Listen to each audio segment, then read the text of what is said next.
Dak diskuss fis-summit tal-Komunità Politika Ewropea li sar fil-belt ta' Granada fi Spanja matul il-jum tal-ħamis kompla fuq dak li ġie diskuss fil-Med9 f'pajjiżna.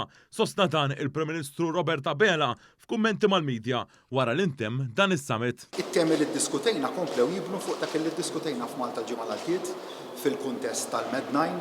Primarjament iddiskutejna l-isfida tal-bidla fil-klima, kif taqqat magħha l-enerġija, b'enfasi fuq l-enerġija rinnovabbli. Hawnhekk il-Prim Ministru Malti attenda fost 47 mexxej ta' pajjiżi fil-kontinent Ewropew.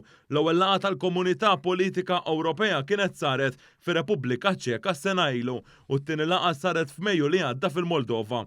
Dan is-summit għandu lan li jkompli isaħħaħ id-dialogu u l-kooperazzjoni bejn is-27 stat membru fl-Unjoni Ewropea u pajjiżi oħrajn Ewropej li mhumiex, waqt li jkompli jimmira li tissaħħaħ is-sigurtà u l-istabilità tal-kontinent kollu mhux l-inqas illum il-ġurnata waqt gwerra fil-Lvant Ewropew.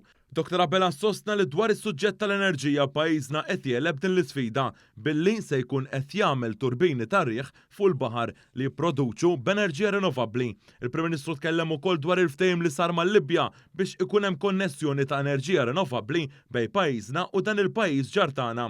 Ma dan hemm ukoll it-tieni interkonnessjoni mal-Italja li se ssir sal-2026. Mal-mexxejja Ewropej il-Prim Ministru Malti tenna dwar il-miżura favur il-familji u n-negozji fejn il-prezzijiet tal-enerġija inżammu stabbli u molowx l-unika pajjiż fl-Ewropa. Il-medja internazzjonali rrapportat li fuq l-aġenda kien hemm ukoll il-migrazzjoni, suġġett li kien enfasizzat ħafna fil-laqgħa għolja mal-mexxija tal-pajjiż Mediterran tal-Unjoni Ewropea li saret fil-Berġ ta' Kastilja ġimgħa ilu. Fost dawk l-aktar voċiferi dwar dan is-suġġett fi Spanja kien hemm il-Prim Ministru Taljan Giorgia Meloni fl-istess ton li l-mexxejja tal-Med9 qablu f'Malta, jiġifieri jkun hemm rispons immedjat mill-Unjoni Ewropea għall-isfidi tal-wasliet fil-Mediterran.